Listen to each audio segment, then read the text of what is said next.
Obwesigwa. Temulimbagananga mwekka na mwekka, kubanga mwamweyambulako omuntu ow'edda wamu n'ebikolwa bye. Temuwalananga muntu kibi olw'ekibi, mwetegekenga ebirungi mu maaso g'abantu bonna. Kubanga tuteekateeka ebirungi si mu maaso ga Mukama waffe mwokka, era naye ne mu maaso g'abantu.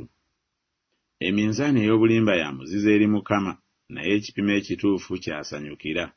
Obutayonoona obw'abagolokofu bulibaluŋŋamya, naye obubambaavu bw'abo abasala enkwe bulibazikiriza.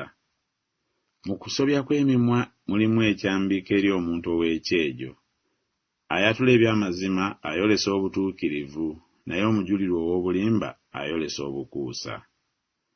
Abikka ku kusobya kwe taliraba mukisa, naye buli akwatula n'akuleka alifuna okusaasirwa. Kale mwatuliraganenga ebibi byammwe mwekka na mwekka, musabiraganenga mulyoke muwone. Okusaba kw'omuntu omutuukirivu kuyinza nnyo mu kukola kwakwo. Naye twagaana eby'ensonyi ebikisibwa nga tetutambulira mu bukuusa, so tetukyamya kigambo kya Katonda, naye olw'okulabisa amazima nga twetendereza eri omwoyo gwa buli muntu mu maaso ga Katonda.